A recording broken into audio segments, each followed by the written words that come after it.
So we'll call this meeting to order, please. Thank you for coming to tonight's County Board of Adjustment meeting for January 17th. Can I have a roll call, please? Andy Medford. Here. Andy Medford is here. Jerry Ford. Jerry Ford is absent. Paul Forstein. Paul Forstein is absent. Babak Raskafard. Here. Babak is here. Ryan Schumacher. Here. Ryan is here. Maggie McCall. Here. Maggie is here. Mark Kobos. Here. Mark is here. And chair with 3 members and 2 alternates present. Would you like to appoint the 2 alternates, Ryan and Maggie, as voting members tonight? Yes, we would. Thank you. And with 5 members, we do have a quorum. Okay, so first order, can we have approval of the last meeting minutes at this time? I would move to approve the minutes of the December 20th, 2017 Board of Adjustment meeting. Second. Okay, we have a motion and a second. Any discussion? Seeing none. We have this just as a voice vote. All in favor, say aye. Aye. Any opposing? Motion passes. So those motion is for the approval of the minutes for December 20th. At this time, we'll open up the floor to public comment for anything that is not on the agenda. So if it's not on the agenda tonight, there's a public comment period here that you can bring up whatever topic you would like. Any public comment? Seeing none, we'll close that section of the meeting. Today, we'll start with the public hearings for the Lennox Craftsman Special Exemption. Casey, if you can give us a staff report.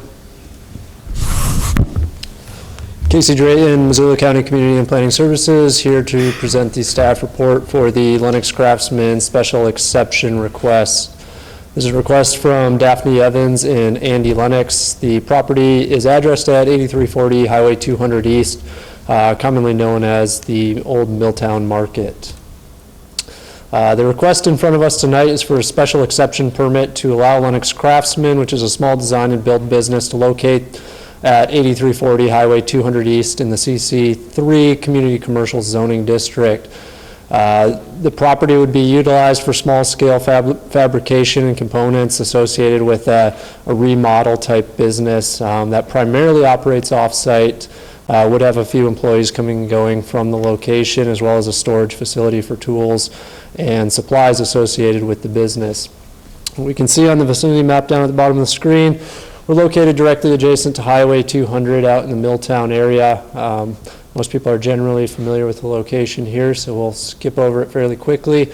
Looking at a closer shot of the site, you can see we have the market building there. It's located between 3 roadways. We have Highway 200 out on the main frontage. We have Owen Street to the north, as well as Anaconda. I guess that'd be to the north as well, but more northeast on that frontage. So we have sort of a unique piece of property here where we have 3 right-of-ways surrounding it. It's a fairly tight property with a structure that was built in the early 1900s. So it's been sitting there for a while, and there hasn't been a whole lot of development on the property recently. When we look at the zoning district for this property, we're in a CC3 zoning district. You'll see there's a kind of a diverse selection of zoning out here in the Milltown area. Immediately adjacent, we have some other CC3 zoning, which is that commercial designation. Also adjacent, we have CR1 zoning, which is residential, and then just beyond those properties, we have industrial zoning districts. So it jumps back and forth quite a bit out in this location, so it's pretty tough to maintain a kind of a consistent base in terms of zoning uses out here, which will play a little bit of a factor into this request. When we look to the land use designation for this property, we actually have a residential 2 dwelling unit per acre designation. You can see the property just to the north as well as to the west of this property is all zoned as community, or not zoned, excuse me, is designated and recommended as community commercial. We feel that that designation probably would be a little more appropriate for this site here as well. We're not totally sure how that picked up a residential designation here, but we'll have a little more detail on that as we dive through some of the findings in the staff report to show compliance with the overall comprehensive plan for the property. When we look at the existing conditions, this wouldn't be existing today, but a few years back, I believe this photo was taken. You can see that the property was in pretty bad disrepair, hadn't been utilized for quite some time. Today there's been some remodel activity to the exterior of the structure. There hasn't been any expansion in the footprint or any major modifications to the structure in terms of height or overall components. It's been a little more of a facelift, I guess you could call it. As here noted by the applicant, it was built in 1906. It's certainly an improvement when you look at it from where we were just a handful of years ago when the property was vacant and listed for sale. The request in front of us for a special exception needs to comply with the criteria outlined in county zoning regulations. The staff report goes through a handful of findings of fact to address each of these concerns. To highlight just a couple of the big ones here, just to make note of some importance, is that we are in a commercial zone with highway frontage. The zoning is, like I mentioned, quite a range of zoning out in the Milltown area, everything from industrial to residential, all tucked adjacent to each other.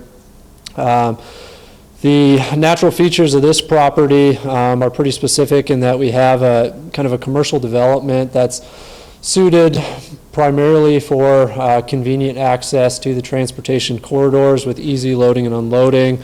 The property is surrounded by roads on all sides, making that access fairly convenient for commercial type use that might have trailers and trucks associated with it. It appears that the building's been vacant for a handful of years and the maintenance was lacking. At this point in time, it has been brought up with the current ownership who's making this request here tonight. Looking at non-economic situations which prevent the utilization of the property for the full range of uses allowed in the zone. Sanitation approval has been identified as one of the biggest challenges to this property in terms of making a go at any sort of a more intense commercial use, such as reviving the market there or any other of the permitted uses, conditional or special exception uses in the zone. This use being proposed is fairly low impact in terms of the amount of employees that are going to be on site. It's not proposed that customers are going to be coming and going from this facility either. And expansion and modification of the footprint of the structure would be difficult due to a tight lot layout created by a structure that predated zoning. Looking into the immediate neighborhood and development of such as outlined in the comprehensive plan, I mentioned earlier that we are in a residential designation per the 1998 Urban Comprehensive Plan area. The plan does recommend commercial designations in a handful of areas out here in Milltown, primarily along the transportation corridors. It talks about protecting natural resources. We can find that there's really no natural resource concerns on this property. It's almost 100% impervious surface. And the plan calls for enhancing the existing built environment, which we have on this property. Further states that enhancing the aesthetics of historic structures can yield additional benefits described in the plan as adding to property values, increasing public awareness of local history, and contributing to a sense of community. We found that this proposal in front of us here and the upgrades these property owners are making to bring this business into the property would comply with each of those as outlined in the comprehensive plan. When we look towards the general characteristics of the zoning district, in addition to the comprehensive plan, it calls for commercial business in a community-sized market adjacent to transportation corridors. That's exactly what we find on this property. The zone encourages concentration of commercial activity, forming a point of reference, otherwise known as Milltown in this case. The use meets the primary zoning requirements in a sense that most of the structure elements are in conformance with zoning. However, the structure does predate zoning, so it would be considered a pre-existing non-conforming structure. What we're looking at here is a change of use and not modification to the structure actually itself. That the use will not affect nearby properties or their occupants. All activity is proposed inside of this existing building. It's a brick building. It's not anticipated that tons of noise is going to escape the building. It is also adjacent to a highway, a pretty heavy industrial area not too far off that's known to produce some noise, railroad tracks, and it's a fairly noisy area out there to start with. Most of the work is done at the job sites, as mentioned earlier, not a whole lot of employee or customers coming to this site, and all adjacent properties are located at least across a road from the site. That includes those residential ones. None of them are directly adjacent. They have that gap of a road right-of-way to buffer them. And no adverse comments have been received from adjacent property owners at this point in time. Looking at site development amenities to enhance this facility, there's not much proposed with this special exception use. As mentioned, the site is fairly developed. There's really no room to work with in terms of adding any additional site plan amenities like landscaping, fencing, screening. There is an adequate sized parking area that'll be reviewed at time of zoning compliance permit. Approval, we do have a sidewalk that exists along Highway 200 to assist in any pedestrian movement along there.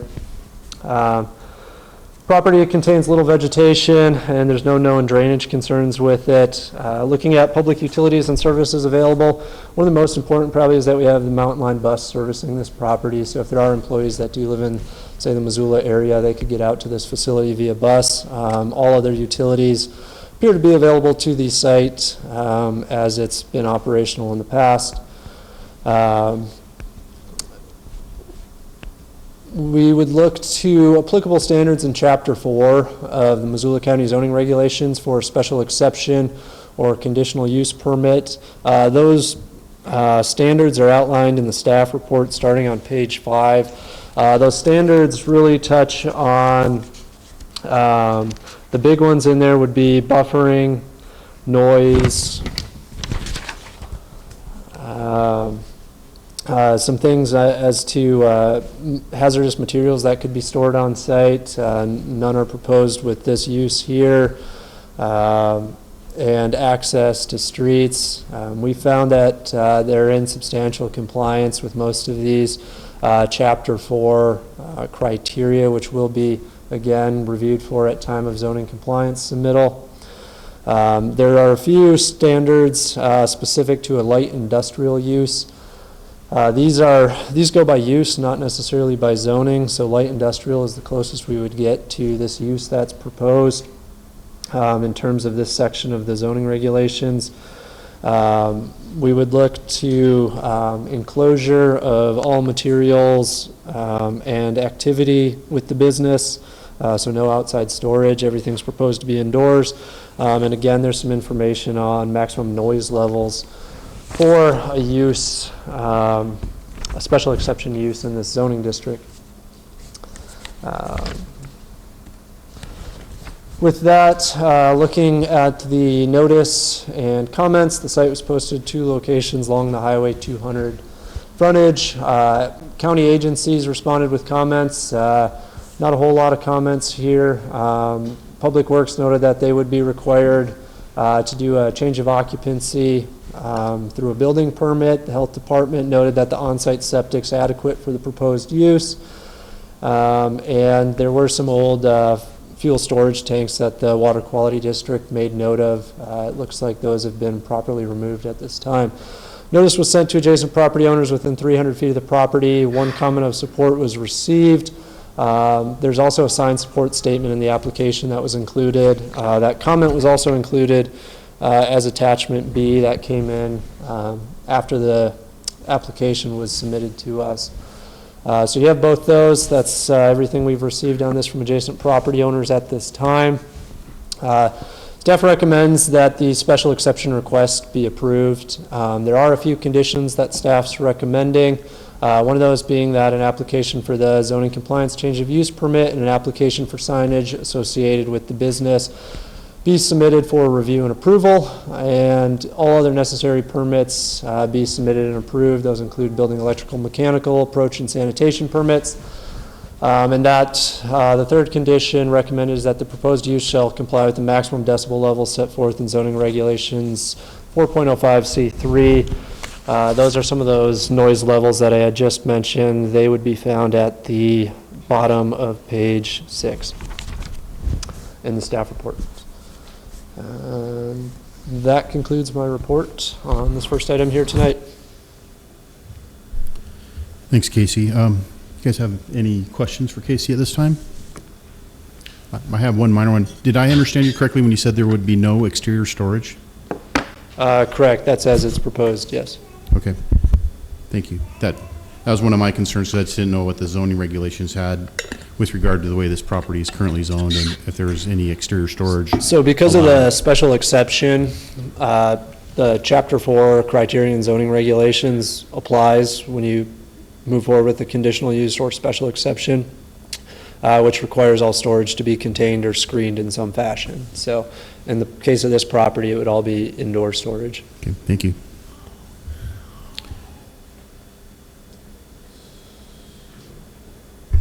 So at this time, if we could hear from the applicant, if they want to speak to this special exception request. Yeah, my name's Andrew. If you can stand, step forward, and yeah, if you can, for the record, we just need to make sure we have everything on. So if you can state who you are and maybe spell your last name so that the clerk can make sure and have that correctly. Thank you. My name's Richard Andrew Lennox, and my name's spelled Lennox. I've been a Lower Blackfoot resident for 32 years. I've used the Milltown Market my whole life. I love historic buildings. I like recycling old buildings. That building was an old movie theater in 1906 is how it began. And in 1929, it was turned into a grocery store and a hardware store that the mill took over. And then in 1959, it became Disbro's grocery store. And in 1981, it became Finke's. And then it was abandoned 9 years ago, I think. It went under and it was taken by the bank, and it's been vacant for 9 years. My wife and I bought it in August, and we weren't sure what to do with it. I just loved the building, and I want to fix it up and make it good. I don't know if you saw the pictures, but it was pretty rough shape. And yeah, there it is. Way better now.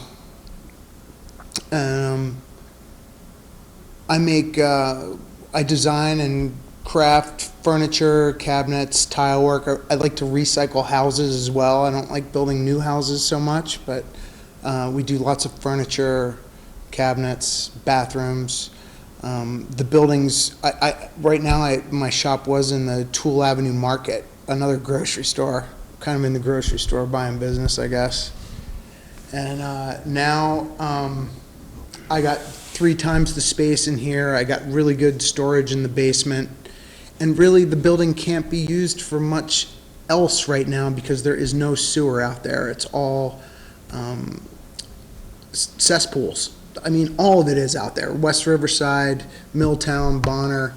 Until something happens and maybe the mill owners now are thinking about putting in some kind of water treatment plant for that side of the river.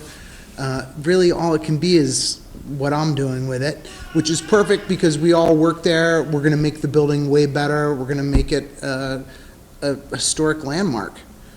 So I'm hoping for you all's approval that we can do this project and make it good again. Okay, thank you very much. Yeah. Is there any questions for Mr. Lennox? Okay, thank you. At this time, is there any other proponents that need to speak? Only Christina. Thank you.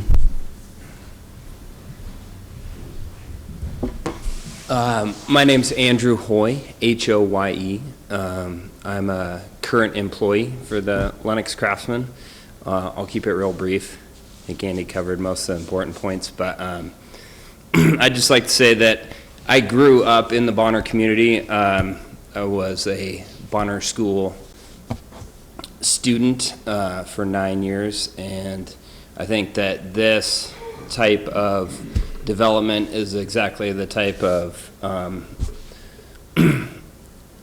it's exactly the type of thing that community has been lacking and struggling to get. They've grabbed on to some gas station jobs, and there's like a few people employed at the Bitcoin operation. There's kind of an interesting thing happening at the mill site, but it still doesn't have a lot of employees.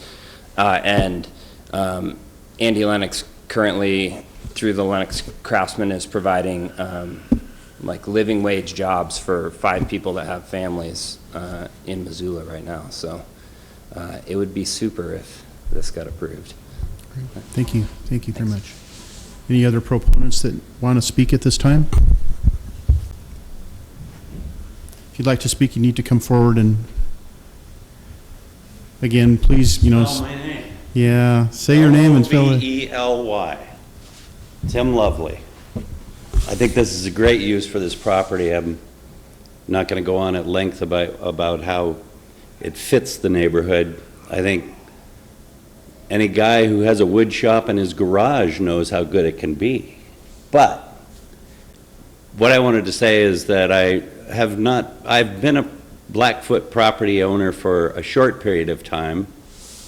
Bought it from somebody a while back.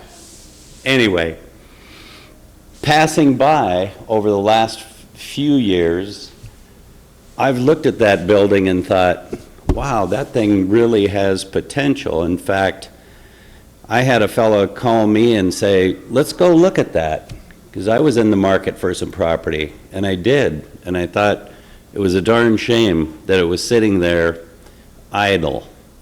Now, it already has some use at this moment, so it's on a good track.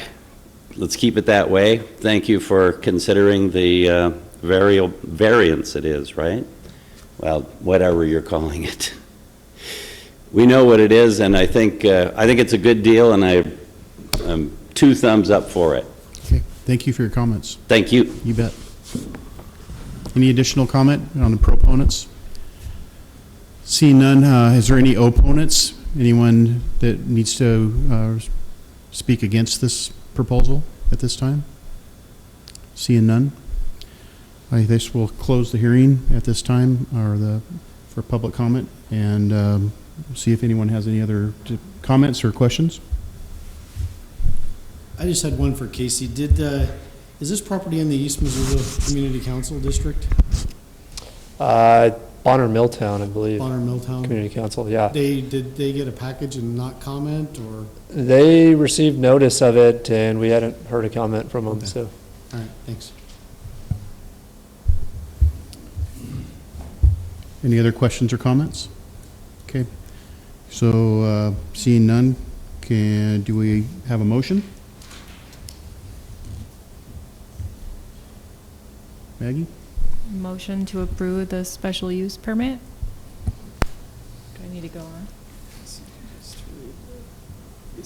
I got it. I move that the Board of Adjustment approve the special exception request to allow Lennox Craftsman to locate in the C3 zoning district. The property is addressed as 8340 Highway 200 East and Zone C3 Community Commercial. This approval is based on the findings of fact and conclusions of law found in the staff report and public testimony, and is subject to the following condition. Just read them. An application for a zoning compliance change of use permit and an application for signage associated with Lennox Craftsman shall be submitted to Community and Planning Services for review and approval.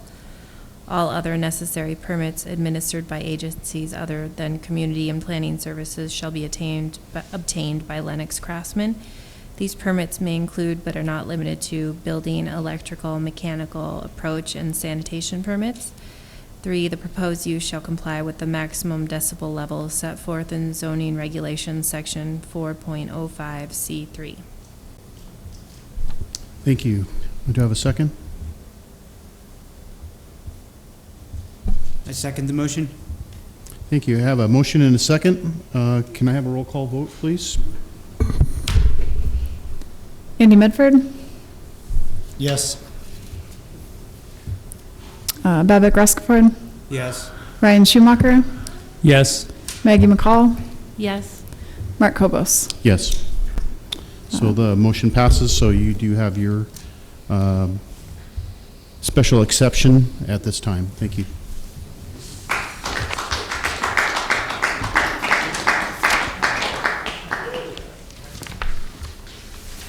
So at this time, we will move forward with the next public hearing, which is the McKieran Wedding Venue Variance. Casey, if you can start us out with the staff report, please. Yeah, thank you. Yeah, I'll be in touch.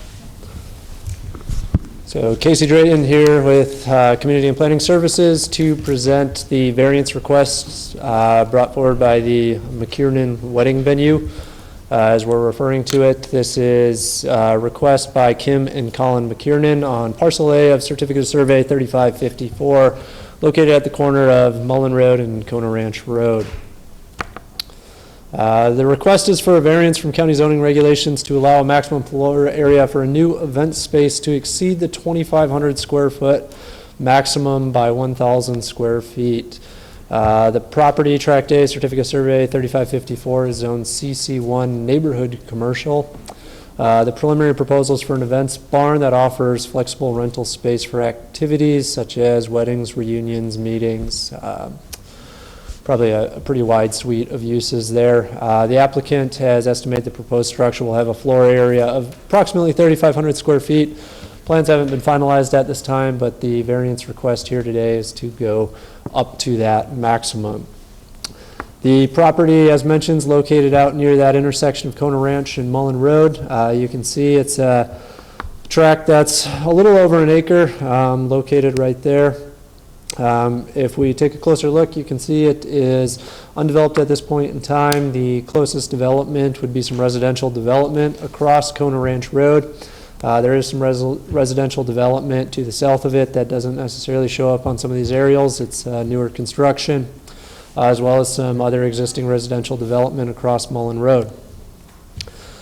When we look at the zoning in this area, we do have a little bit of a mix between residential as well as community commercial.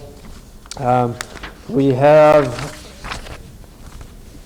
about 2.5 acres or so of that community commercial zoning split between two parcels. The parcel located directly to the east of this actually has a split zoning. So the parcel boundaries actually run way down south here, so it has a little bit of CC1 as well as some CRR1 residential, which is everything found to the south of this property. Everything located to the north, west, as well as the northeast on this property is going to be a CA3 agricultural residential zoning district. When we look at the land use designation for this property, we're dealing with the Y Mullen West plan area. It's calling for a primarily residential development here at 1 dwelling unit per acre. Everything in that CA3 zoning district, so again to the northwest and northeast of this property, is recommended at 1 dwelling unit per 5 acres, which is consistent with that CA3 zoning designation up there. Looking at the existing conditions of the property, as mentioned, it's currently vacant. It looks like it's potentially been used for some light agricultural uses at different points in time. It's difficult to say whether that's been used in the past few seasons or not, or if it's just been sort of a grassy area. Most recent trip out there, as you can see in those top photos, had a bit of snow on the ground, so it was tough to say how much it had been used. We do have a pedestrian walkway located along Kona Ranch Road. You can see the footprints through the snow up there. It's an asphalt paved pedestrian trail. There's then a fence line that runs along these property boundaries. Some of this residential development, it's a little tough to see here, but located along the back is some of that newer residential development to the south, larger tracts, approximately 5 acres in size for the most part. Our proposal on this property, as mentioned, is for an events barn. That's represented by the building down here as this rectangle. That would be the actual interior footprint of the building. This dashed line would represent an area covered with some outdoor patio type area. We then have a large parking lot taking up the majority of the remainder of the lot there, capable of holding, I think it's 73 vehicles is the latest count on that. Here's a shot that Territorial Landworks put together, just overlaid with the current aerial of the undeveloped lot, so you can see where some of those existing driveways are across the road there. This proposed access located up closer to the intersection. And then the development to the south, you can see a little bit of it showing up down in the bottom left-hand corner of the screen. There was some landscaping associated with that subdivision down there. The proposal is to do a barn similar to what we see in this top photo. It would be primarily an open space. We don't have a floor plan yet to give you firm details as to what the interior layout would look like. It's anticipated that for the most part, the majority of that square footage in there would be used for the use of the event space. These photos are just kind of representations of some others that the applicant put together just to give you a little clear real-life picture of what that might look like on the ground. But this is the proposed structure. It would have a covered patio area along all sides of it, like you see off this one side here. That covered patio area is not part of this variance request here tonight. The variance request in front of us is to vary from the maximum floor area standards in the CC1 zoning district. We could allow up to 2,500 square feet per establishment unless indicated otherwise below. I think the only one that allows anything more than that is a retail trade and service, which has a maximum floor area of 3,500 square feet with no outdoor storage or display.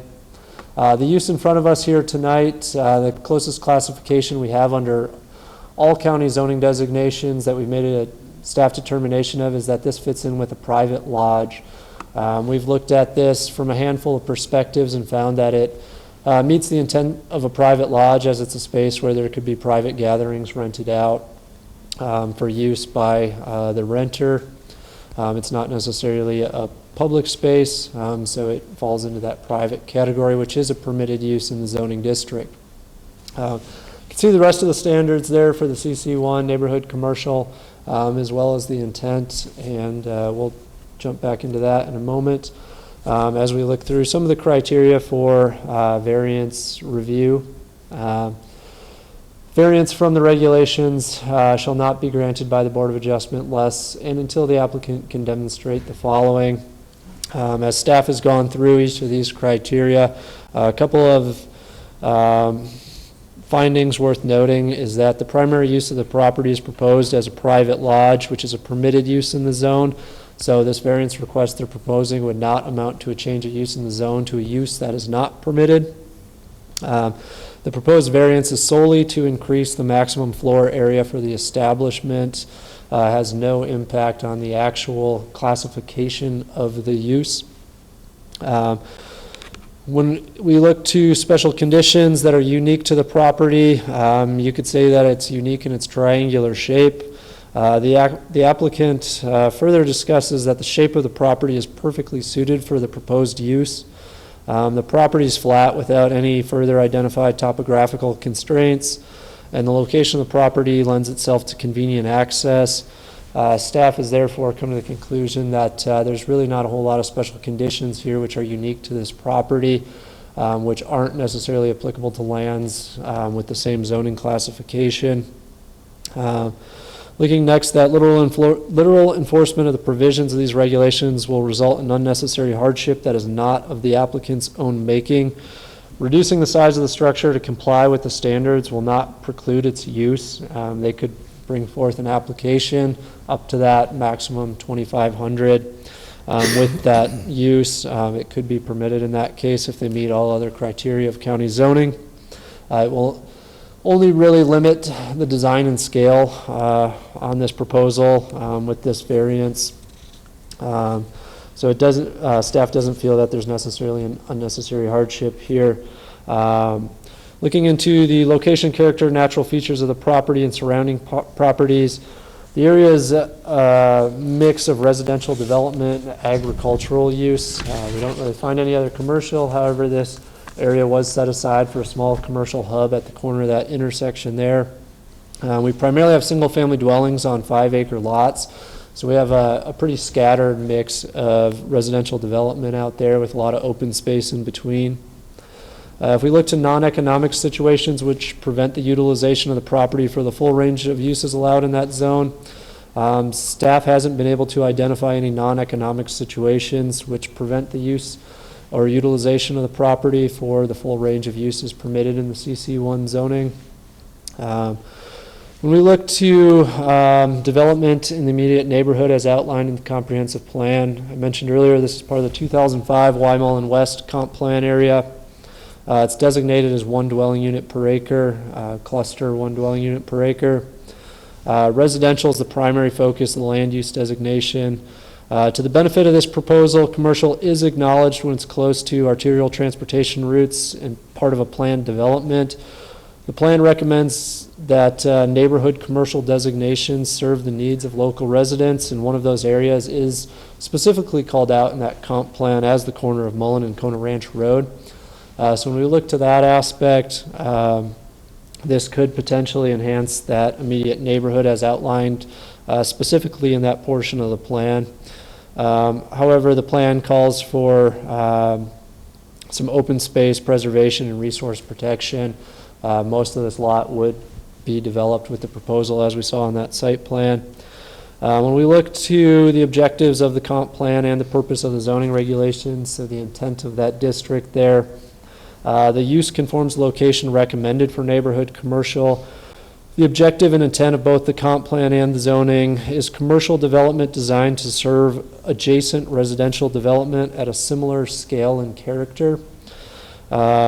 With that said, the use isn't targeted specifically to adjacent residential development. This is a use that could be utilized by any resident of Missoula County or from outside as well coming in for a wedding per se. It could be used by adjacent neighbors, but it's not necessarily targeted in that sense, that it would be like a corner store or something that would primarily revolve around people living in that area.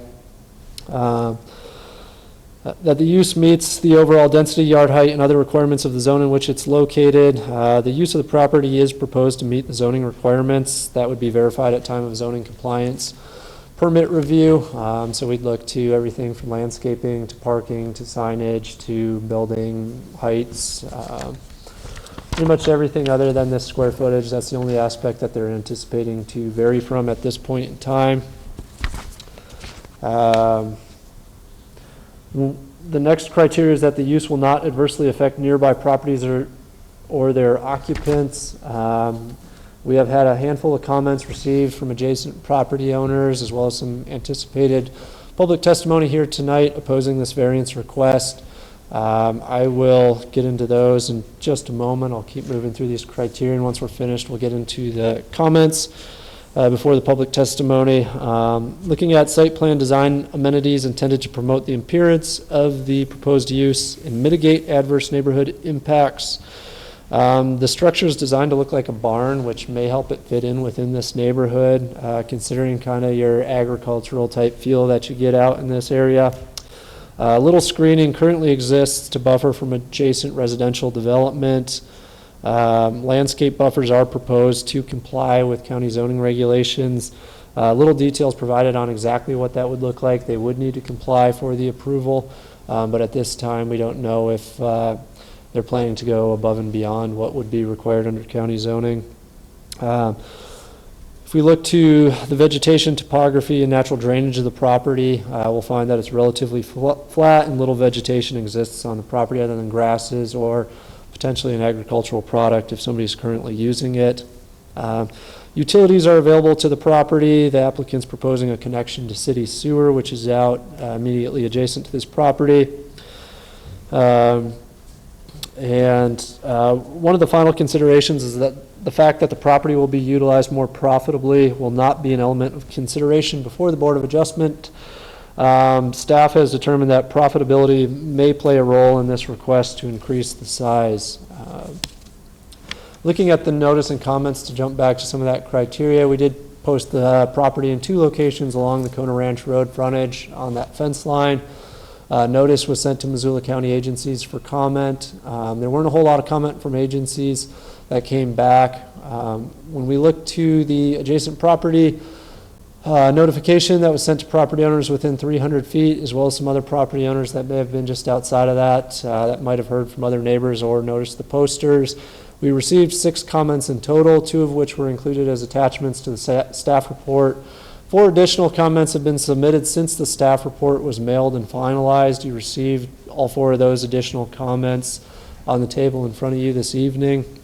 The primary concerns, in conclusion of all those comments wrapped together, is primarily has to do with noise associated with the increased size of the venue, parking that comes with increased size, traffic safety concerns.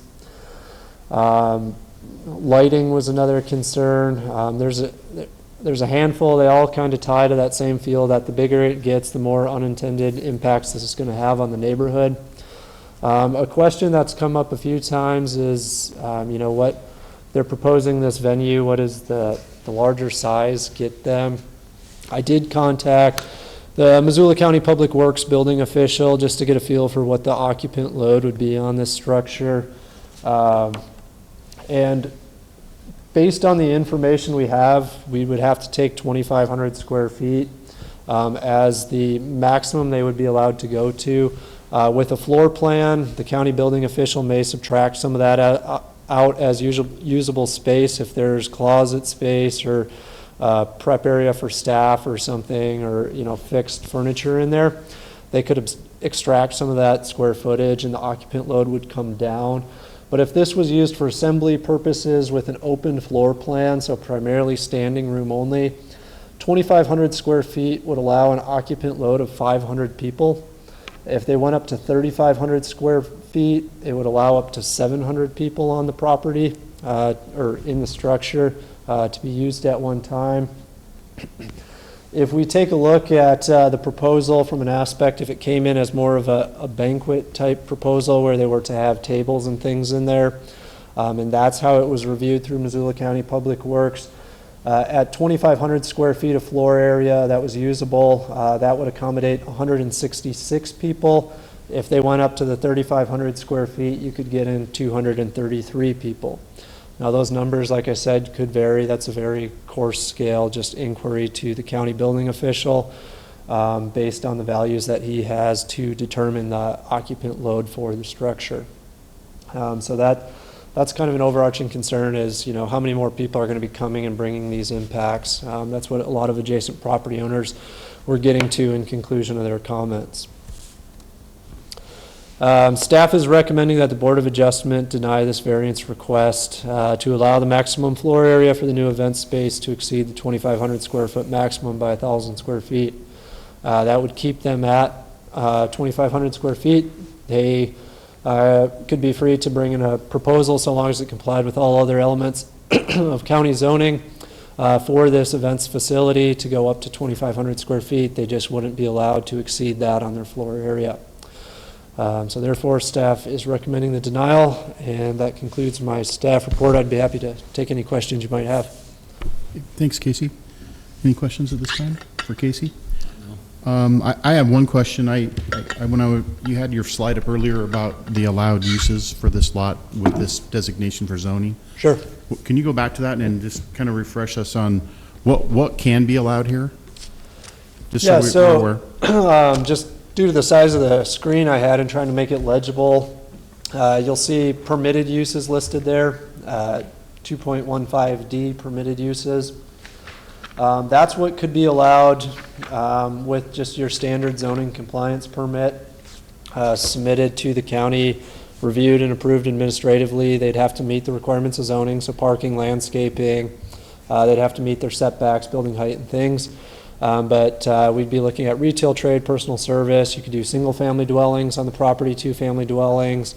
Some of the other kind of heavy intensity there would be private lodge or maybe a boarding house. If we got down into conditional uses for this property, so a conditional use, depending on the scale of the proposal, is something that can be reviewed administratively or it can go out to a public hearing. We could look at residential and commercial mini warehouses, so storage units, professional, business, or governmental office, repair services except for automotive. We could have eating establishments except for a drive-in and drive-through restaurant. We could do daycare center, community residential facility, and a multiple family dwelling, so like an apartment complex or something. With any of the, residential aspects, so single-family, two-family, or multi-family, it would all be under one ownership unless they came forth with a subdivision application of some sort. And then if we got all the way down to a special exception permit, which would go through the same proposal we just saw before us here tonight for the last hearing item, they could go for a service station, which under county zoning would be a gas station, retail trades and services with outdoor display areas, public and quasi-public buildings and uses, and public utilities on the property. Thank you. And the reason I ask is I just wanted to make sure I was fully understanding, what could be allowed on this property at this time. Second question I have is regarding, it seems like the applicant said that they thought that they were getting a different designation to the retail trade and retail service. trade. So And there was can you an explain initial- what happened on that? There was an initial inquiry that was made, I believe it was just to our info desk, and worked with a staff person in our office by the applicant here tonight. And I think at that point in time, the proposal may have looked a little differently in the fact that they were potentially anticipating some retail trade aspects.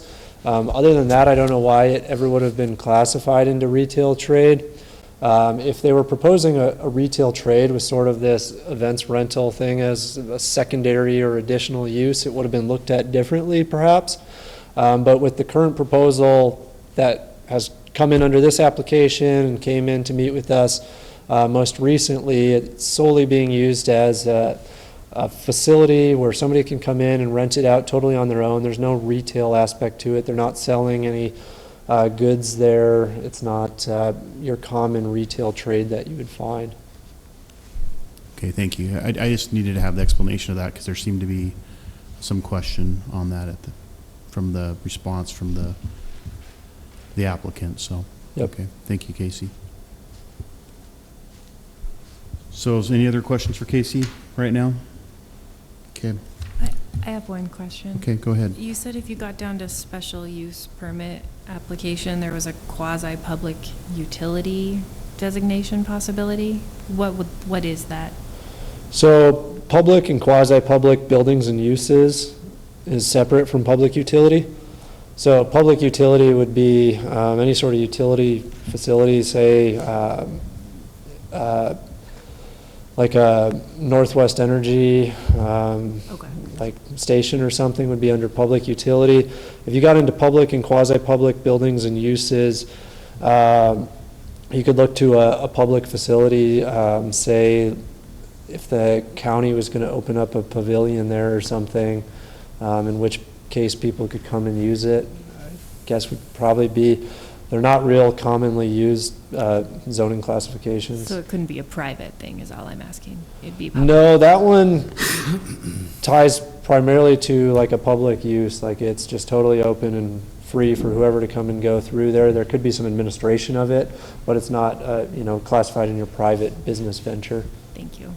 Yep, and just for context, we've looked at the private lodge use as comparable to the it's the Orchard Homes Center that's just off Reserve. It's a building that's in the same CC1 zoning designation that is used essentially the same.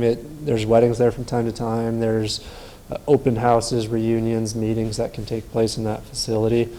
So we look at this as kind of a comparable use if you know what that facility is out there. It's kind of a smaller, older building that's right off Reserve and 3rd. Okay, thanks, Casey. So at this time, if we can hear from the applicant, if they have anything to say about this. Thank you. And again, please, identify yourself and spell your last name for the Sure. clerk, My name is please. Kim McKernan, and my last name is spelled McKearnan. I just wrote down some notes. I will say that I'm having to adjust a little bit because I was handed some feedback tonight that I was not aware of. So just trying to make sure I address things. I'm here on behalf of my husband Colin and I to request a variance of 1,000 square feet for the proposed event barn we'd like to develop on a commercial property near the corner of Mullen Road and Kona. We've lived in Missoula since 2008 and been interested in developing a business that would benefit the community we've grown to love. We'd like to operate a 3,500 square foot event barn that provides a flexible space and flexible operating model in which those renting the space would have the opportunity to choose their own food, drink, music, event planning, decor, and other vendors. Unlike nearly all other venues in Missoula, we would offer a space where a client could have a full range of choices to suit their event without being limited by required catering, event planning, decor, etc. We intend it to be a space where our community gathers and fond memories can be made. The lot we've identified provides the perfect spot for just a space. It's only 6 miles from Missoula, from downtown Missoula, but the setting is picturesque and easily accessible. We understand that there's been some noted consternation about our proposal from 2 parties, and that's the ones that we were made aware of before when I walked in tonight. However, we believe that most of the concern is related to the permitted use of the land, not the requested variance you're considering this evening. We believe we have done our due diligence to address concerns related to the aesthetics consistent with the surroundings, reasonable sound control, and adequate parking. We plan to live adjacent to this property, so it is in our best personal interest, in addition to professional interest, to operate an event space that is respectful of the surrounding neighborhood. We also believe it is more in keeping with the neighborhood than other potential zoned uses. Our request for an additional 1,000 square feet is integral to the reasonable development of an event space on this property. Because accessible bathrooms, catering space, changing rooms, and modest storage space will have to be included in the same allowed interior square footage, 2,500 square feet would quickly be diminished to considerably less than 2,000 square feet, thus significantly inhibiting allowed capacity per building code. And what we were told for building code is very different than the numbers that Casey has given you tonight. We were told between 15 to 25 square foot per person for those. So that's kind of what we've been basing what we could allow in terms of building code for capacity. This is not an economic factor. We do not intend to charge more for the space if it is bigger. In fact, our rates hold. We do hold that, in fact, our rates will be markedly less than other venues in the area with 2,500 square feet or less. We do hold that 2,500 square feet is inadequate to accommodate a reasonable space for gatherings when you have to take into consideration bathrooms, catering space, changing space, etc., all of which are not allowed to be in separate structures on the property, because we did inquire about that. This is our basis for the hardship piece. We also noted in the zoning regulations that 3,500 square feet is allowed for other uses on the same property. Therefore, we don't believe our request creates a special privilege not afforded to other potential owners of this property. And that does go with the retail trade and service. And that is something that more than a year, well, to August of 2016 is when I first sat down with the planning office, and that's at that time the zoning was different, and that is actually the one that they identified that our event space would fall under at that point. We appreciate your consideration this evening and hope you can appreciate the benefit of the proposed venue for our community. We are invested community members interested in improving the community in which we live and believe that the gathering space we are proposing fills an unmet need in our community. Thank you. Okay, thank you. Are there any questions for the applicant at this time?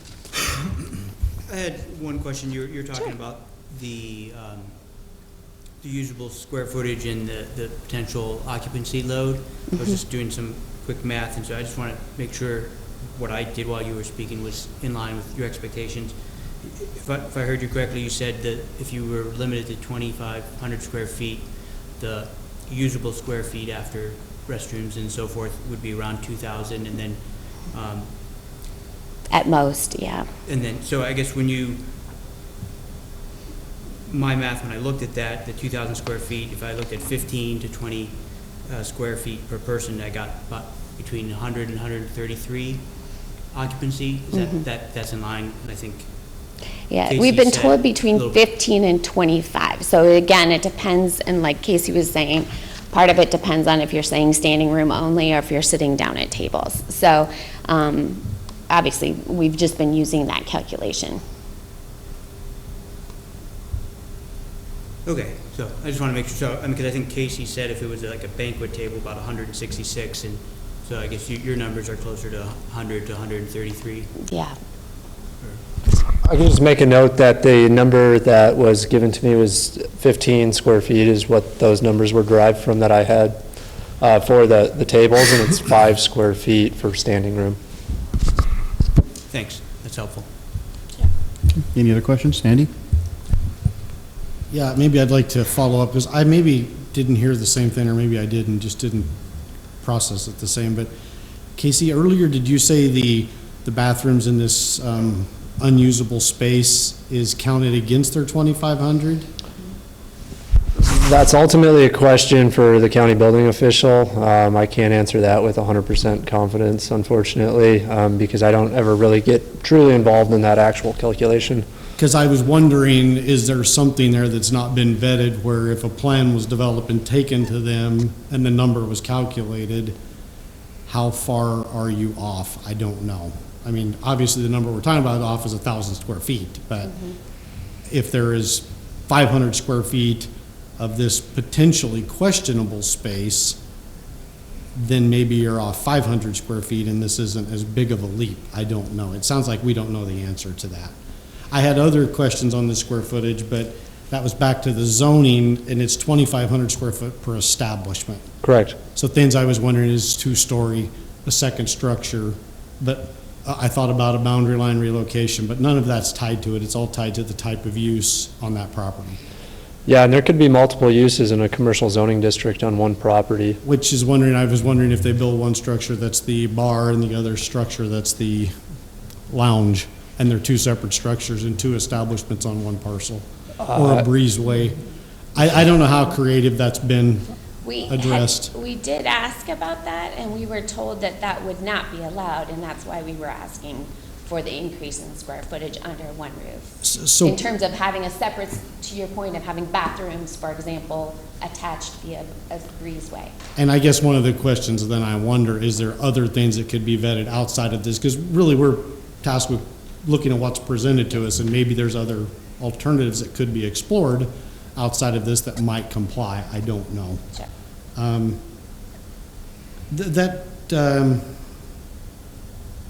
Do you own the parcel? We have an agreed buy-sell.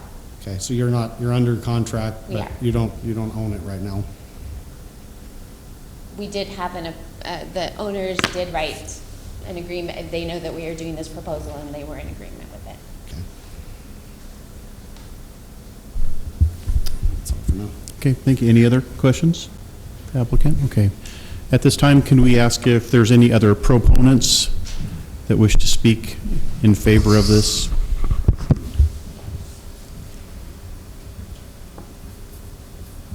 At this time, any other proponents?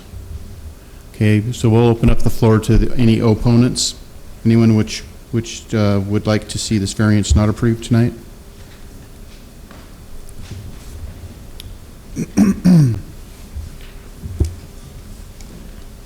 Hi, good evening. Thank My name's you. Patrick Altenbrun. I'm one of the property owners. Okay, could you we just need to make sure it's clear. Patrick Altenbrun, Thank you. last name's Altenbrun. Resident of Missoula here for 47 years, and I've lived out at 3 residences now, out on or directly off of Kona Ranch Road. I guess we have several concerns as property owners, but what's not depicted in his pictorial is the adjacent properties and how close those single-acre and 5-acre lots are. If you look, all those are already, so backing up there, those are all homes that are planned to be developed in the next, or already built all around. So it is a residential, unlike the prior proposal that we just saw pass through. This is primarily a residential neighborhood. The proposed venue is quite a bit bigger than a similar venue at the Ranch Club that has huge issues with noise and parking. So that's our biggest concerns. And by growing the structure, my understanding is the Ranch Club facility offers less than 1,500 square feet of usable, and that was off a phone call from the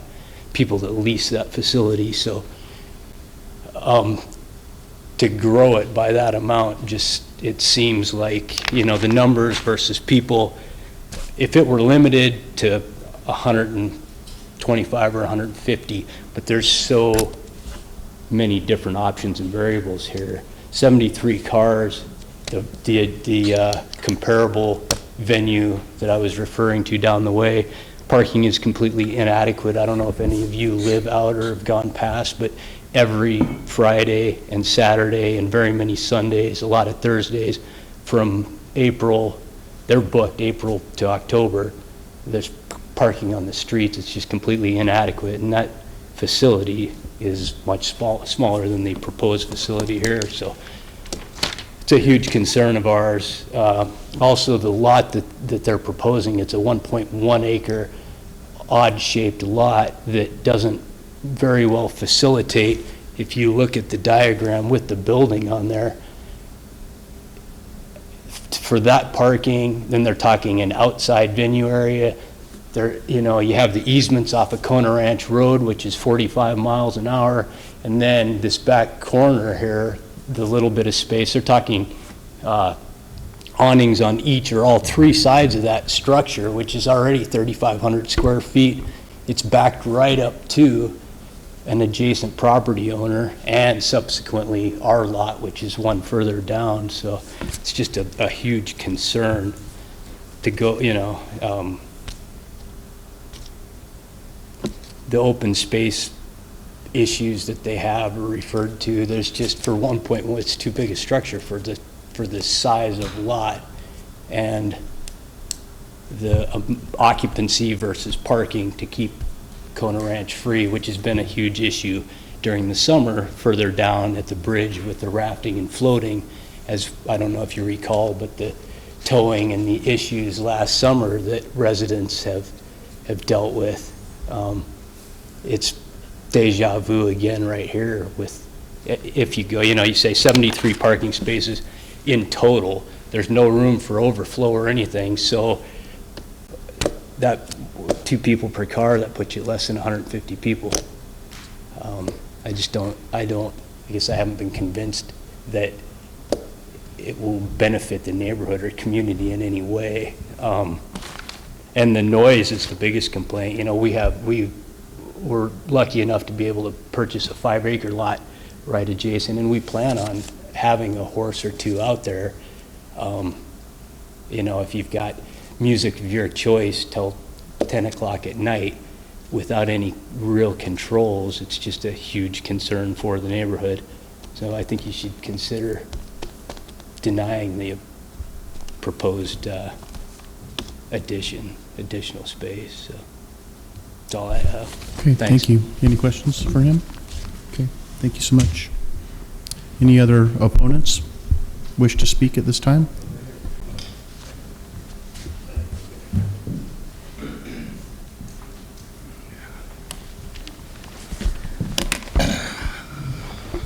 My name is James Newton, N-E-W-T-O-N. I live at 9935 Royal Coachman, which is right across the street from Patrick, who just spoke. Before we leave that screen, I'd like to point out that the access to the parking area is extremely close to the intersection of Mullen Road and Kona Ranch Road. So traffic going into that facility has a very strong chance of backing up and causing a traffic problem on that intersection of Mullen and Kona Ranch Road. So that's one consideration. I'd like to go over some notes that I've made to make sure that I've covered everything. First of all, I'm retired, as are many of the people in that subdivision. We looked all over Missoula and found a nice area, and we're building what we consider to be a very nice home. Has anybody been to that location to see the area or that intersection? Okay. You'll know that you come down the hill and it's sort of a bowl. If you could put up the picture of the homes no, the one with that one. There's a hill off to the right. This area is in a bowl, is best described when you have fog. It's usually there. And I was standing out on my driveway in front of the house. And if you look at the area directly below the star, you'll see two homes there, or two white dots. Mine is the one on the left, that one. And I could hear the traffic as it slowed down on Mullen Road and turned left on Kona Ranch Road. I was very clear. I could hear them shifting gears, you know. So obviously, the noise from that location does move in our direction. I admire and respect anybody that's trying to better themselves and start a new business and all that sort of stuff. But I'm obviously opposed, as did Patrick, to the noise. That's a deep concern. Also, the traffic that it would cause on weekends and evenings. The parking on the road has been a problem up at the Ranch Club. I don't know if there are any restrictions on that, but I would highly recommend that there be some restrictions put that people parking in the road might not be allowed to do that. If you have a huge event, you're going to have a lot of cars, more than, I believe, the 75, is that the correct number? 75 parking spots. Pardon? 73. 73, give or take one or two. So there's going to be a lot of traffic there. As Patrick mentioned, the Ranch Club has had a lot of complaints. We looked in that area to purchase a home, and one of the things that we were told is those events make a lot of noise, and we've talked to people who are moving from that area because of that. The facility that they're proposing, in my mind, does not service our community. A gas station, yes.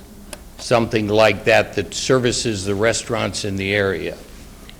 So I don't see it as a plus to us. I see it more as a nuisance and something that we have to overcome and get around and with all the traffic.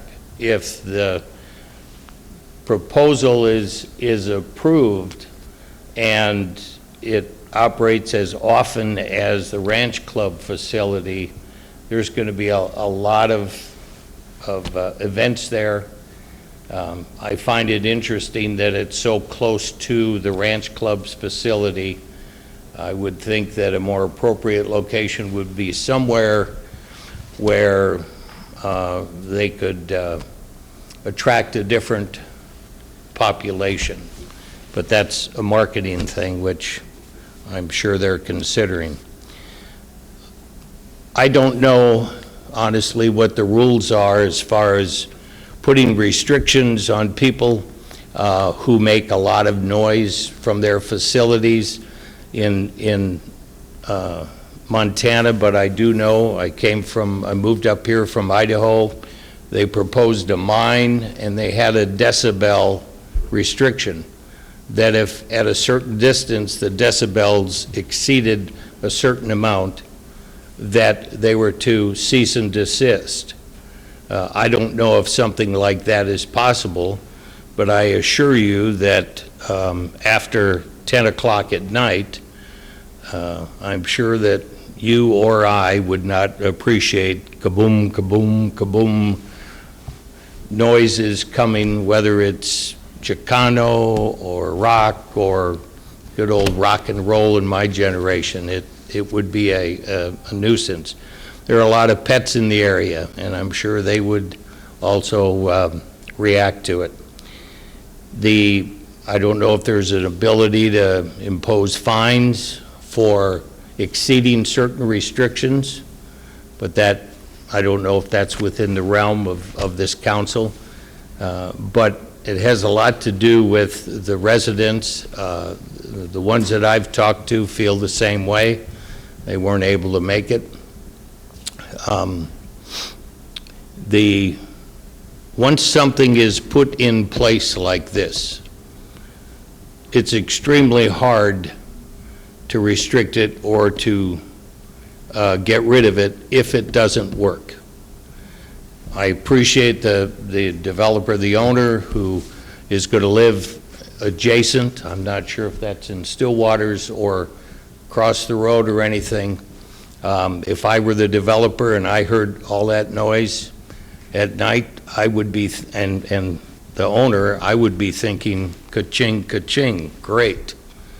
But for the rest of us who want some peace and quiet after 10 o'clock at night, or on the weekends or off times, that would be a nuisance. So once it's there, you know, it's going to be very hard to change it. I could not see in the blow up of the corner lot where you had the building, I could not see whether there was a fence line or any sort of a noise abatement area. Is that a fence? They have it indicated as a vegetation buffer. Okay. Sounds to me like that's nice, but I don't think it would stop much noise. I think it would probably be more of a place at night for the guys to go, and when the bathrooms are backed up, hate to be so gross, but the place is going, I don't know if you guys have been to any weddings lately, but they're a lot of fun, and there's a lot of drinking going on. So there's going to be people who are going to be leaving there and causing risk for those of us that live in the area. I was a EMT and worked on the fire department in Idaho, and I can tell you I've pulled a lot of people out of cars. Some made it, some didn't. Most of them had been drinking. I don't see that, I don't know, unless you guys have a different way of doing things here in Montana, but I don't think that's going to change. So I think there's a safety risk involved in doing this.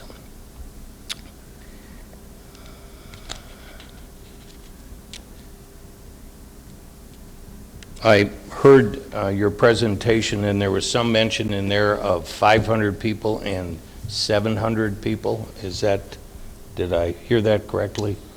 That would be if you took the maximum square footage allowed in the zoning district with the occupant load factor of 5 square feet per person and the 3,500 square foot request. If that was all usable space, that would be the numbers for standing room only. Okay. Again, another concern is the adjacent property to that, mostly south. If that business was successful, first thing I would do is want to expand the facility and buy some of that other property. If that's the case and things escalate to a higher level of number of people, safety, traffic, drinking, noise, I think it could be a problem. So those are my comments.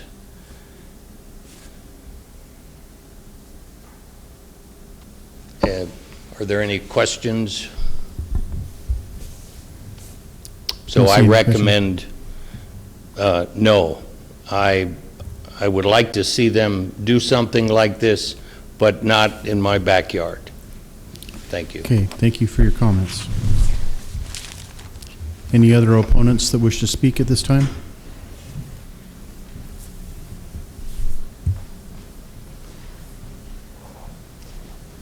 My name's Tom Harrington, Harrington. My wife and I own Lot 6 in Stillwaters.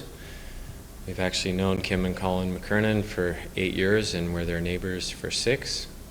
So it is with some difficulty that I'm here voicing my objection to their application for a variance. However, our investment in Stillwaters will be the biggest investment that I make for our family in my lifetime. So I feel a sense of obligation to speak my mind. I won't rehash the letter that you guys received at the 11th hour today from my wife and I. I just do want to point out a few things. Casey had the requirements for approving a variance up on the projector earlier. Just want to point out that the McKernans have a heavy burden here of satisfying each and every one of those elements before the county can grant their application for a variance. They fail on at least 2 of them. I know there's been some discussion of the literal enforcement of the current regulations.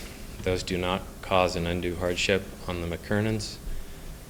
They are free to build a 2,500 square foot party barn on the subject property. Nothing is preventing them from doing that.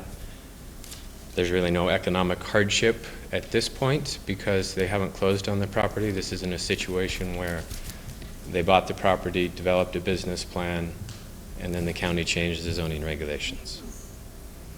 As it stands right now, they can build a 2,500 square foot party barn. We all know why they are requesting a variance, and from a business standpoint, I completely respect that. They want a larger venue so that they can attract bigger wedding parties and have a more profitable business. Although I respect it, that doesn't mean I agree with it. And I know one of the things you guys cannot consider in this application is that there will a more profitable use of the property will result from the granting of a variance. That's not something that can come under consideration. So for that reason, on the literal enforcement rule, the McKernans failed to meet their burden, and that should be the end of it. You have already heard, and I won't rehash in any detail about the adverse effects that everyone in Stillwaters thinks will happen to our property values, our neighborhood in general. One thing that wasn't brought up was some safety and welfare issues relating to the children in the neighborhood. I know there are retirees that live in the neighborhood, but we have 4 children. We're going to be building a house there in 1 to 2 years. There are 4 other children in the neighborhood right now. I know there's another young family that's going to be building a house soon. The school bus route from Hellgate Elementary stops at the corner of Kona and Mullen, right where this party barn would be constructed, and then the kids walk to the neighborhood from there. I don't know what kind of daytime events will be happening. That all depends on how successful the business is in attracting daytime events. But I currently live in the Ranch Club, and I've lived there for 8 years, and I can verify everyone's comments about the noise. There is noise. There is a lot of cars that park on both sides of Mullen at every event.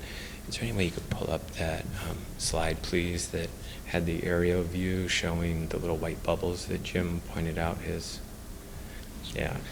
So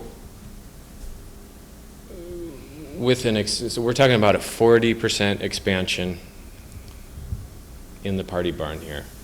Now that's going to result, we all know, in more than a 40% increase in the noise and the traffic and lots of alcohol consumption and party goers.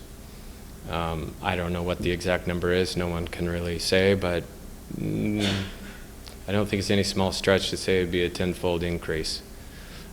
So on Kona, which you guys all know where Kona is on that, right? Yeah, right where the star is. So we're talking summertime here.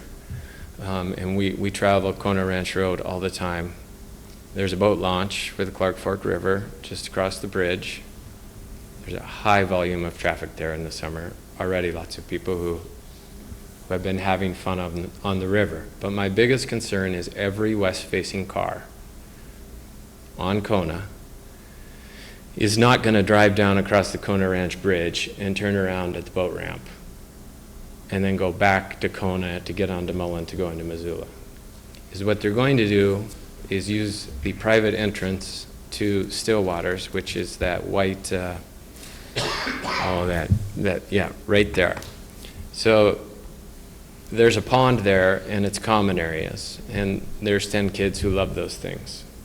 And we're gonna have traffic coming in, flipping a U-ey once they get past the rock structure, while neighborhood kids are out on late summer evenings.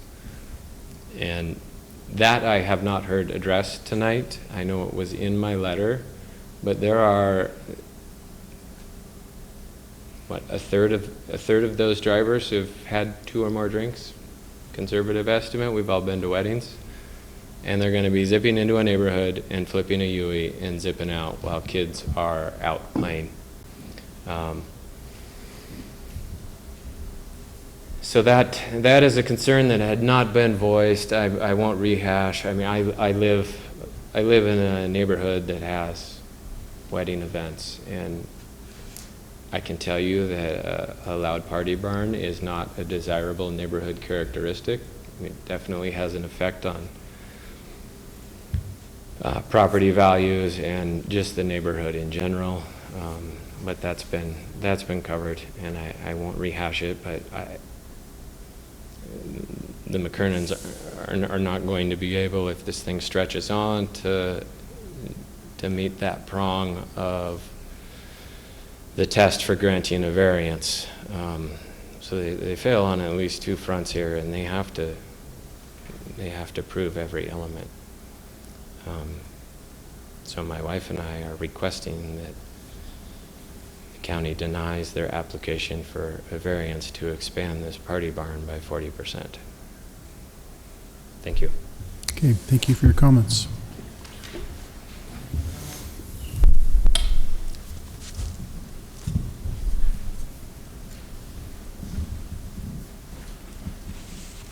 Good evening. I'm Penny Booker. Last name is Bucher.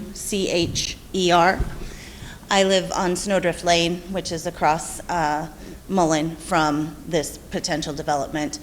I think that the burden here is the question of the extra 1,000 feet. And as the other gentleman stated, the layout that they have proposed of where the entrance and exit is coming out of this property, I think is dangerous. I don't know what the laws are, but that's a dangerous intersection in the first place. There's always somebody going through Dean Klinkenbeard's fence a couple times a year across Kona, or I'm sorry, across Mullen, coming off of Kona. We've had a couple of really bad accidents on that corner, and so adding a bunch of traffic that close to the stop sign, I think, is dangerous. The biggest question and the biggest concern for me is the parking. With 73 parking spaces, and you figure 2 people per car, that's less than 150. Increasing the size of this venue is not going to allow enough parking.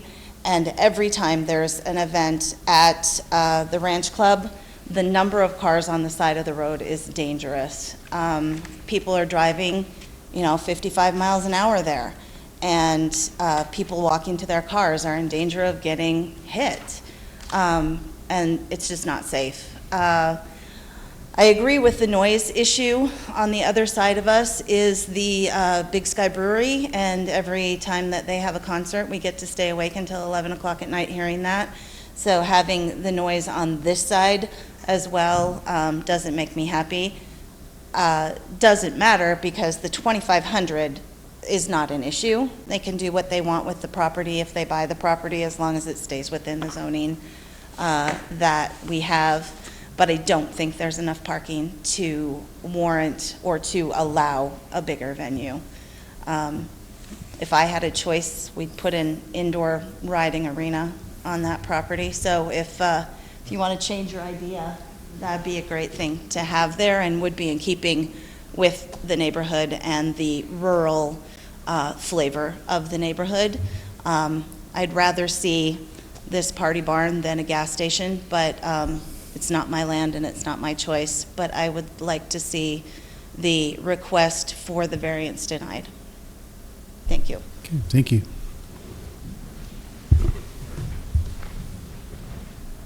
My name is John Laird, L-A-I-R-D. I've got a home out there, been there about 4 years plus, I guess.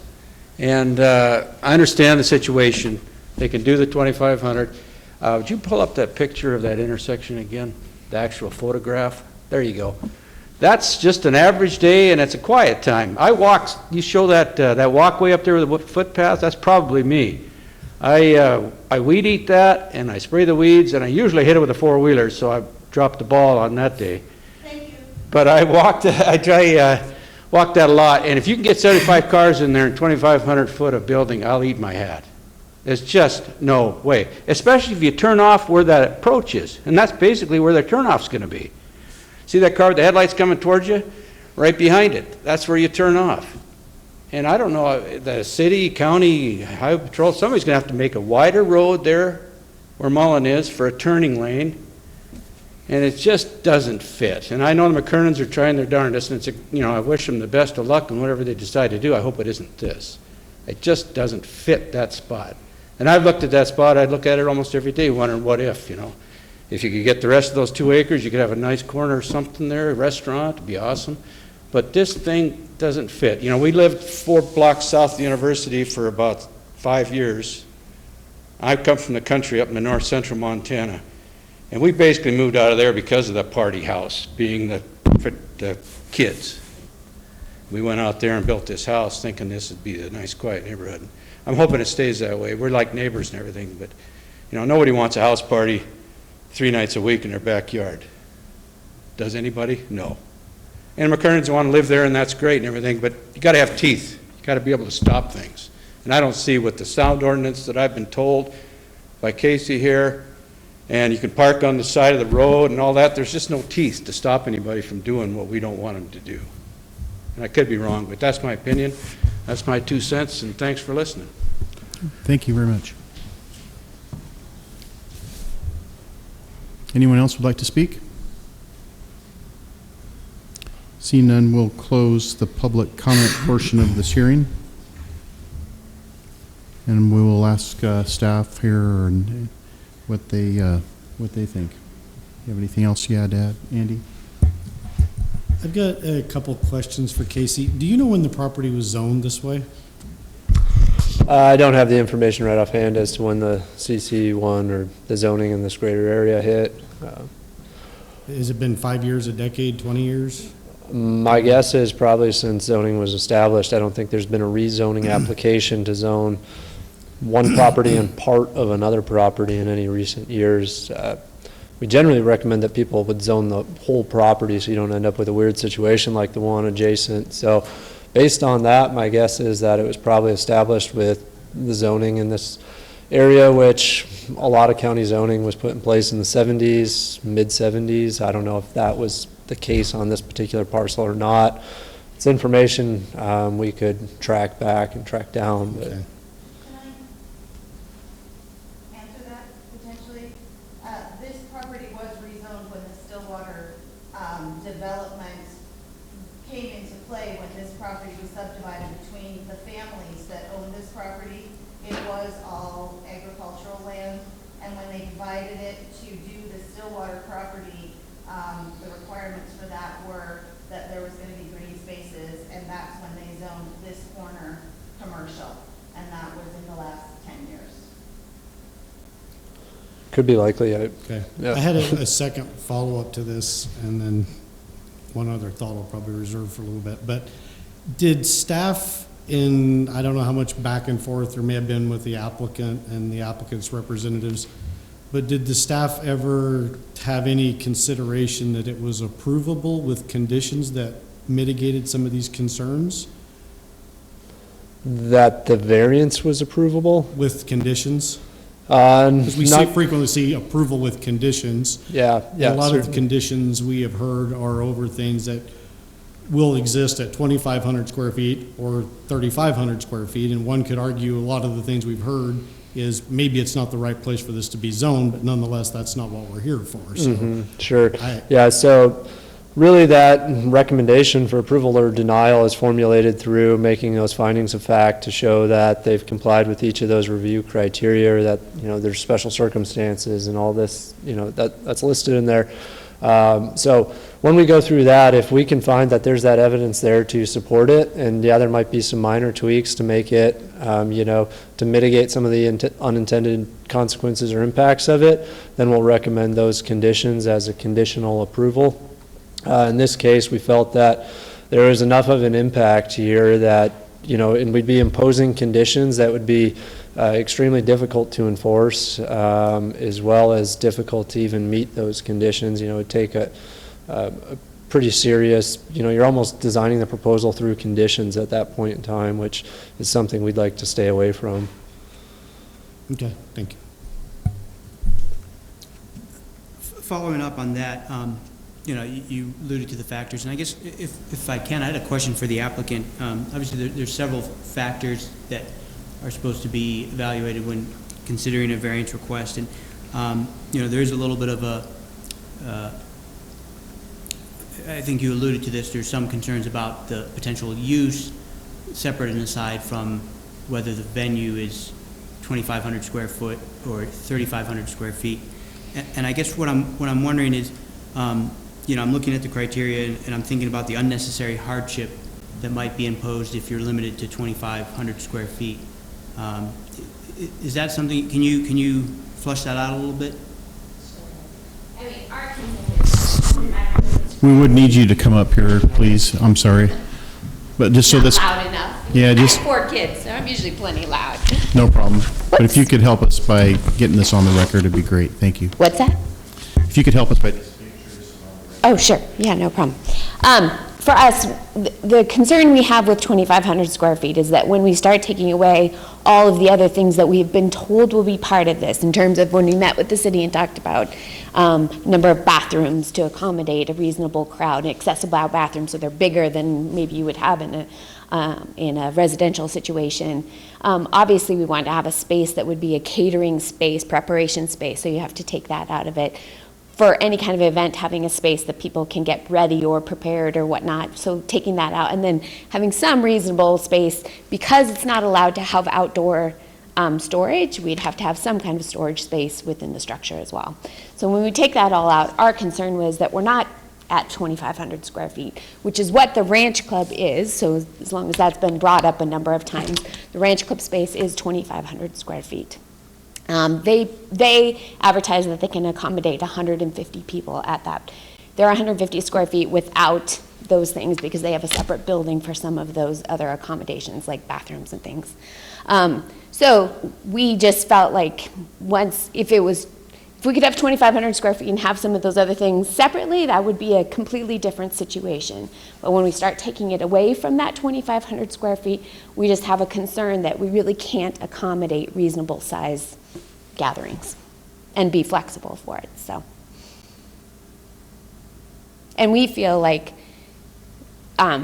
we are accommodating far more parking than is per our understanding in visiting with Casey and the other staff members, that is required and or that is available at any of the other venues of similar or even larger size. So we really worked hard to have as much parking there as possible to avoid some of the concerns that they're having. Some of the questions about where the entrance is, that can be moved. This was just a design based on that space and trying to make the most of it and have the most parking spaces, so we can certainly mitigate where that entrance is if it needs to be further away from where Kona meets Mullen. It was just a plan. And like I said before, we also have an agreed buy-sell on a lot that is directly adjacent to this property. Our intention is to manage it very effectively so that we can, it's in our best interest too. Our family doesn't want to stay up till 2 a.m. either. We did live in the ranch club. We certainly are aware of what that looks like and sounds like. Not the reason why we don't live there anymore, but we certainly understand where that can be a problem, and we want to have a space that is definitely very respectful of that. Thank you. Any additional questions? Thanks. Thanks.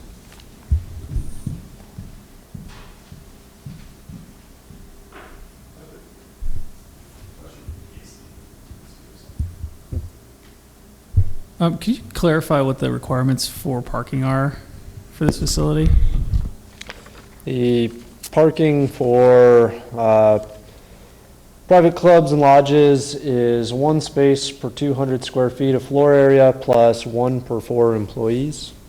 So depending on the square footage and depending on the number of employees that would be estimated with the facility, it could vary, but the proposal of 73 would certainly be above and beyond that. Yeah.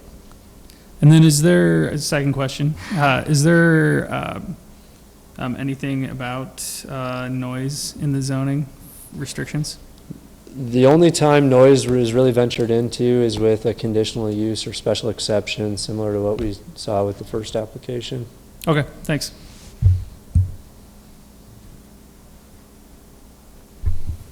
Any other questions? Okay, thanks so much, Casey.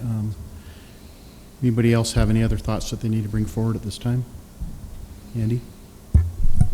This one is just, this one's a tough one for me, I think. It's a struggle between private property rights, which I'm very supportive of, but it's also a concern with neighborhood concern.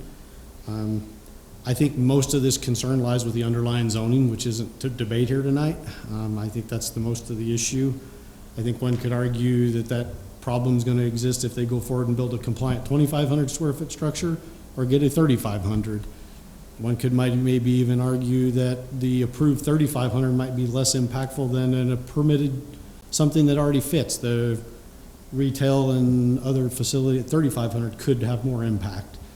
So I don't know, I feel like it's a tough one, but I think I'm leaning to supporting the staff's recommendation for denial. I feel like there is some work that could be done to maybe bring another proposal with more clarity and vet out some of that space to maybe make it more usable. I don't know if that's viable or not, but I've kind of got conflicting information on that.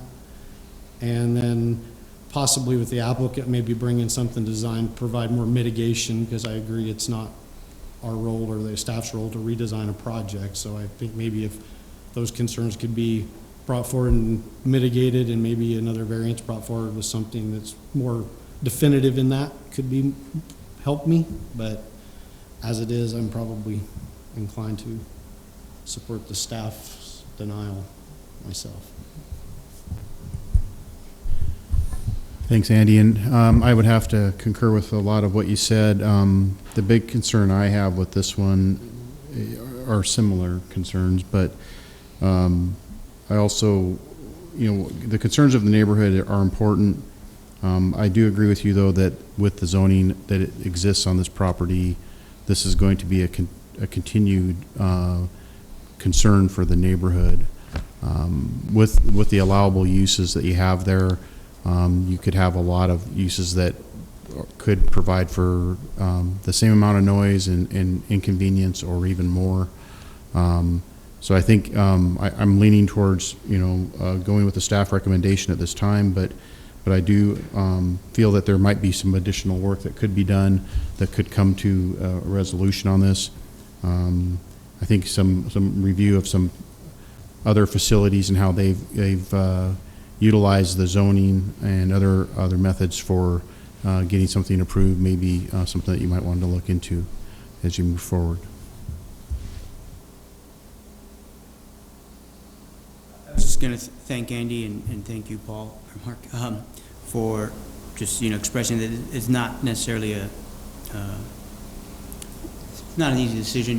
There's arguments for either way, but I mean, the criteria, one of the things I struggle with is that economic benefit is not supposed to be a factor. And, my question earlier was trying to get at that, is whether or not, the as I alluded to earlier, I mean, the venue can move forward. It would just be, the events would be smaller. Obviously, you have more people, you can charge, you know, get more people. If you're catering it or you're doing drinks, it's more money.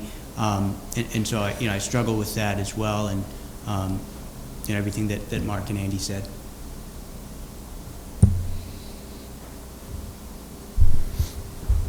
Any other comments, guys?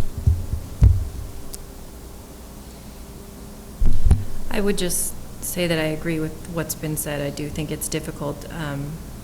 My only other additional reason for leaning towards denial would be I don't see all the criteria being met for approval of a variance. Thanks, Maggie. Yeah, and I would just concur with everybody. I think it's a tough one for me as well, but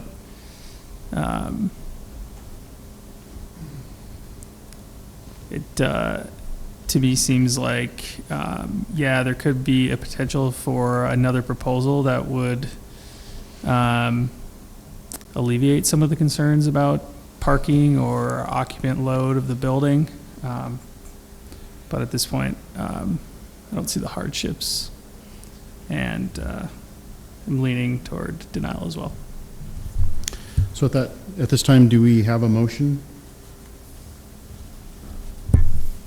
I could take a stab at it. I think I'll give it a shot. Okay, thank you, Sandy. I move that the Board of Adjustment deny the variance request from Missoula County Zoning Resolution, Section 2.15B, to allow the maximum floor area for a new event space to exceed the 2,500 square foot maximum space by 1,000 square feet. The property subject to this denial is legally described as Parcel A of COS 3554 and Section 9, Township 13 North, Range 20 West, PMM, and Zone CC1 Neighborhood Commercial. This denial is based on the findings of facts and conclusions of law found in the staff report and public testimony.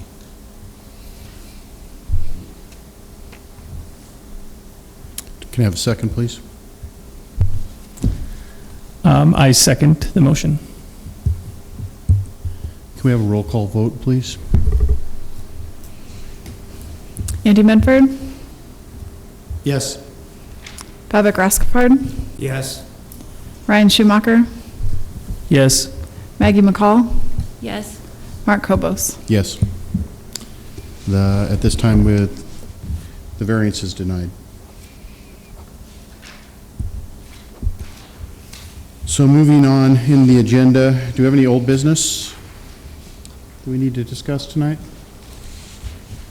None? So we will have a new business item of election of board officers at this time. So we can have an election for, what do you have for chair and vice chair, or, okay? Okay. So do we have anyone that wants to nominate anyone at this time? I would nominate you, Mark, for chair, if you're willing to do so. I am willing to do so. This is the last year for me. My term's up in December of this year, so I will do it for that period of time, yes. Do we need to I vote think you on would it? need a second. No, Yeah, so I would move that we appoint Mark to the chair. Go ahead. Second that motion? Okay, so can we just have a voice vote? All in favor, say aye. Aye. Aye. Opposed? Seeing none, motion carries. So I need a vice chair as well. Get an appointment on that one, please.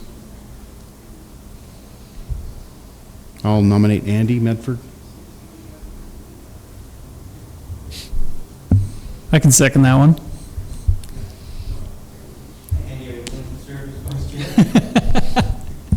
Yes, I would be willing to do that, Okay. as long as Mark's always here. I don't miss too many. You don't. At this time, can we have a voice vote? All in favor, say aye. Aye. Aye. Aye. Aye. Any opposed? Seeing none, motion carries. So we have our officers. Is that adequate? Okay. So any staff announcements, Casey? Yeah, so on the agenda, you'll see, just as a reminder, we announced this at last month's meeting, that the meeting location is changing to Courthouse Annex Room 151, so the County Commissioners Hearing Room. I think probably most of you have been in there. If you haven't, we'll just be sure to make a special note of that with the next agenda next month. Looks like we will have a February hearing for a public forum item, so that should be coming your way. In addition to that, I think probably next month at the meeting, we'll probably have a new set of Board of Adjustment bylaws. I don't think they've been updated since like the 70s or something. So Jamie's currently working on those. So those should be coming your way soon. Just, I don't know if they're going to go out at that board meeting or if she's going to send them to you ahead of time. But if you see them coming your way, just know that those are out there. It should be a nice improvement just to provide a little guidance and contextual procedure in there. In addition to that, we have Lauren Miller back here. She's a new staff member with CAPS. You may see her at Board of Adjustment meetings in the near future. So just wanted to let you know, if I'm not here, it'll probably be Lauren or Jamie, maybe from time to time too. So it'll be one of the three of us. Okay. I think that's all we had for staff announcements at this time.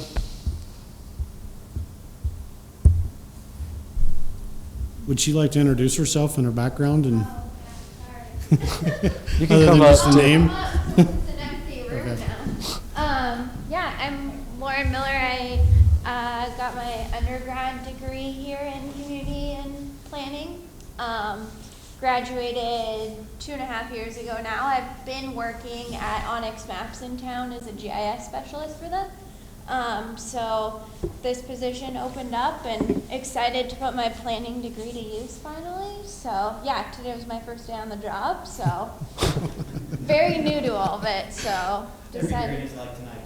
Yeah, it was interesting. Were you here the whole time? Yeah, Okay, I was. But there no, was- it was interesting getting both sides of one side of the story, a lot of, positive, and the other side was the negative. So it was good to hear both sides tonight. So, yeah. Thank you. Yeah, thanks. Thanks. So I guess, do we need to do a motion to adjourn, really? No, we'll just adjourn, okay. It's a 50-50 deal. Yeah. Everyone just gets up and leaves, yeah. So, well, thanks for everyone for coming tonight. Thank you. Thanks, Casey. Thanks, Mark. Thanks.